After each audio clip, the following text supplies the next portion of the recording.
Ons het afgelope tyd gesels oor betekenisvolle verhoudings wat ons help floreer. En vandag gesels ons oor verhoudings deur diens. Nou ons het gesels dat verhoudings gevoed en gevorm word deur goed soos empatie, deur bemoediging en so meer. Maar dis alles baie goed en wel, maar as mens net die daad by die woord voeg nie, dan bly ons verhoudings selfgerig. Die enigste manier om oor onsself te kan kom, is soos iemand eendag vir my gesê het, jy moet net jou hande laat vuil word te slag. En dit beteken dat ons moet diens lewer, die daad by die woord en by ons hart voeg. Verhoudings word gevorm, verhoudings word gebou, verhoudings word verdiep deur diens.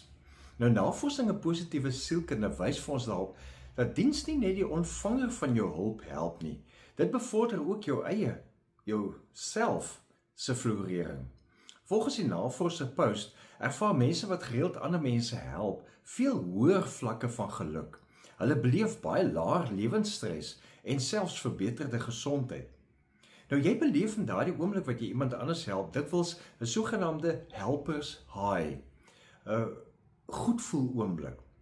Dis daardie oomblik wat jy jou hand uitsteek, want jou brein word nou oorspoel dan met al die kragtige chemiese mengsel van endorfine, van oksitosien, van serotonien, al daai goeders wat 'n mens as hormone produseer wat jou laat goed voel tydens sport, romantiese oomblikke, vreugdevolle ervarings en wat innerlike vrede tot gevolg het.